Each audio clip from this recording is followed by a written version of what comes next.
Afrička ljubičica se na našim prostorima sadi i uzgaja kao sobna ili kućna biljka.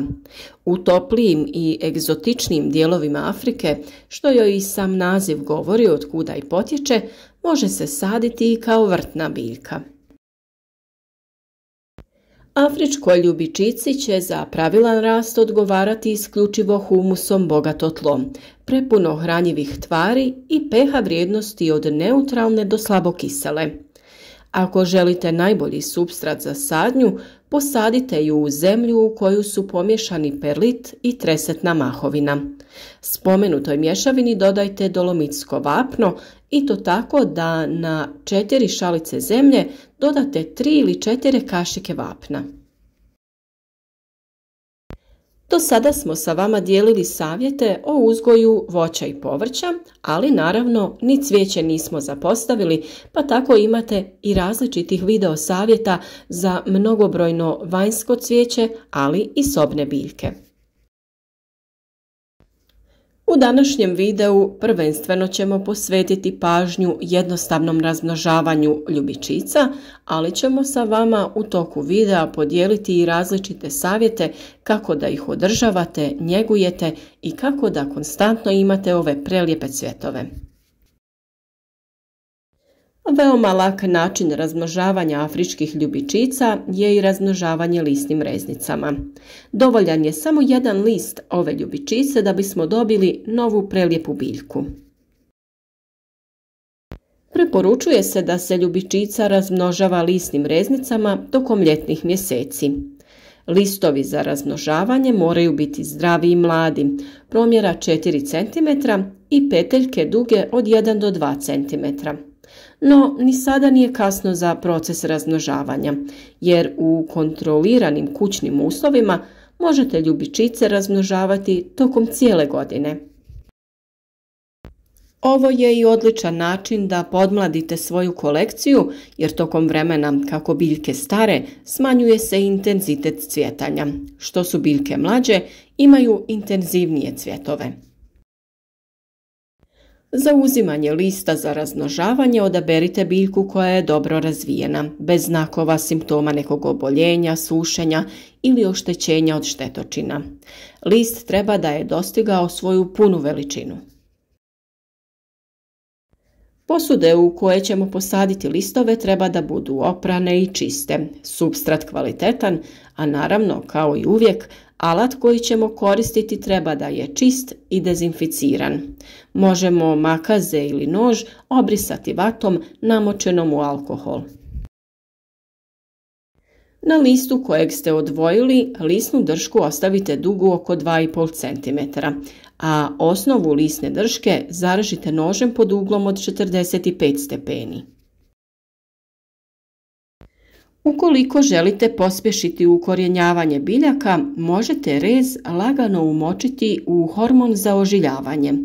To je hormon u prahu koji možete kupiti u specijaliziranim trgovinama ili vrtnim centrima. Također, naravno da postoje i druge zamjenske opcije. Jedna od njih je cimet, koji je odlično antigljivično sredstvo, spriječiti će propadanje reznice, a zbog obilja korisnih supstanci potaknuti će i kvalitetnije razvijanje korijena. Također, još jedan dobar preparat koji u ovu svrhu može odlično poslužiti jeste med. Samo lagano umočite reznicu u med i stavite u zemlju. Na sredini supstrata prstom ili nekim pomagalom poput olovke napravite rupicu u koju ćete lagano spustiti pripremljen list afričke ljubičice. Na taj način ovaj cimet ili hormon koji ste stavili neće spasti, te će ostati na listu. Kao i kod svakog ukorijenjavanja putem lista, za uspjeh postupka potrebna je vlaga. Obezbijediti ćemo je tako što ćemo redovno zalijevati zemlju i održavati je lagano vlažnom. Opcionalno, preko posude stavite najlon vrećicu ili prepolovite plastičnu flašu. Dobiti ćete mali plastenik u kome će list imati sve uslove za razvoj korijena. Ja sam koristila ovaj podložak od stiropola jer zadržava idealnu temperaturu i lakše je održavati vlažnost zemlje nego ako su svi listovi stavljeni u odvojene posude. A možete to odraditi tako što ćete u neku posudu staviti više zemlje te staviti više listova zajedno. Nakon što ste stavili sve listove u zemlju, posudu je potrebno držati na osvjetljenom i toplom mjestu, najbolje na prozorskoj dasci. Povremeno provjerite vlažnost u posudama jer ne smijete dozvoliti da zemlja zasuši. Postupak ukorijenjavanja i razvoja nove biljke traje oko 3 sedmice, a nova biljka će cvjetati već za 6 mjeseci. Kada su kraj lista krenuli da se razvijaju mali novi listići, to je znak da se biljka ukorijenila i da je spremna za presađivanje. Ljubičicama ne trebaju prevelike posude, ali im treba dovoljno prostora za razvoj korijena. Najbolje će uspijevati na prozorskoj dasci na zapadnim, istočnim i sjevernim stranama kuće. Tako ćete lako izbjeći direktno sunce i osigurati biljci dovoljno indirektne svjetlosti. Dobro će rasti i u vlažnim prostorima, pa je idealna biljka za kuhinje i kupaonice, naravno ako joj pritom možete osigurati i dovoljno prirodnog svjetla. Brzo nakon sadnje moći ćete se uvjeriti jeste li biljku položili na dobro mjesto. Naime, ako je mjesto na kojem se nalazi previše osunčano, listovi bi joj mogli sve više blijediti i zadobiti smeđe mrlje. Ako s druge strane ne daje dovoljno cvjetova, a listovi joj rastu u smjeru prozora, to znači da joj nedostaje prirodne svjetlosti tokom dana. Za uzgoj afričkih ljubičica, osim puno svjetlosti, važne su i optimalne temperature zraka. Ne preporučuje se da ih uzgajate na temperaturama nižim od 16 stepeni i višim od 24 stepena. Najbolja temperatura zraka je ona ujednačena i ona od oko 22 stepena. Za rast im osigurajte i visoku relativnu vlažnost zraka od 70 do 80% ako je to moguće, ali budući da je spomenuta vlažnost zraka teška za postići u stanu ili kući, biti će dovoljna i ona od 50 do 60%. Da bi biljka dobro napredovala, potrebno ju je redovito njegovati i održavati. Preporučuje se da joj jednom godišnje promijenite supstrat, jer u svježem supstratu će bolje rasti. Osim toga, redovito joj skidajte ocvale cvjetove, jer samo tako možete ostvariti cvatnju tokom cijele godine. Mesnati listovi prekriveni dlačicama s vremenom će nakupiti prašinu. Afrička ljubičica ne podnosi namakanje listova ni močenje, pa izbjegavajte tuširanje biljke. Prašinu uklonite sa nekim mekanim kistom.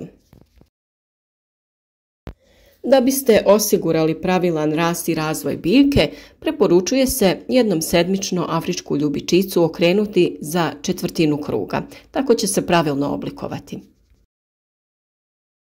Ako primijetite da vam biljka vene, a nalazi se na mjestu gdje prima dovoljno svjetlosti, vjerovatno je previše zalijevajte.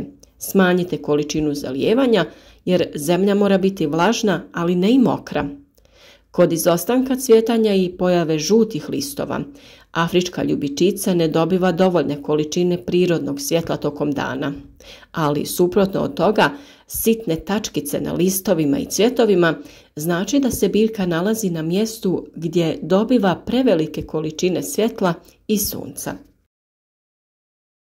Isto kao što ima zahtjeve s obzirom na prirodnu svjetlost, tako je osjetljiva i na vodu. Iako općenito voli vlažnost i treba je često zalijevati, pritom morate biti jako oprezni. Naime, voli vlažno, ali ne i mokro tlo. Stoga bi bilo najbolje da je zalijevate u podložak iz kojeg će biljka povući sama vode koliko joj je potrebno.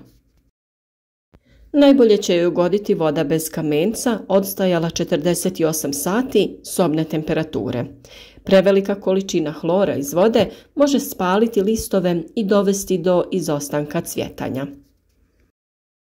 A kako ćete najbolje znati kada je treba zaliti? Tako da se gornji sloj zemlje u dubini od 1,5 cm potpuno osuši. Tek je tada ponovno zalijte vodom. Iako neki preporučuju prihranu ljubičica hranjivom samo jednom godišnje, kako biste biljci osigurali konstantno cvjetanje, prihranjujte je 2 puta mjesečno, od proljetnih mjeseci pa sve do kraja ljeta. Možete da koristite gnojiva za prihranu cvijeća. Najbolje će joj odgovarati hranjivo istih omjera dušika, kalija i fosfora, otopljenog u vodi.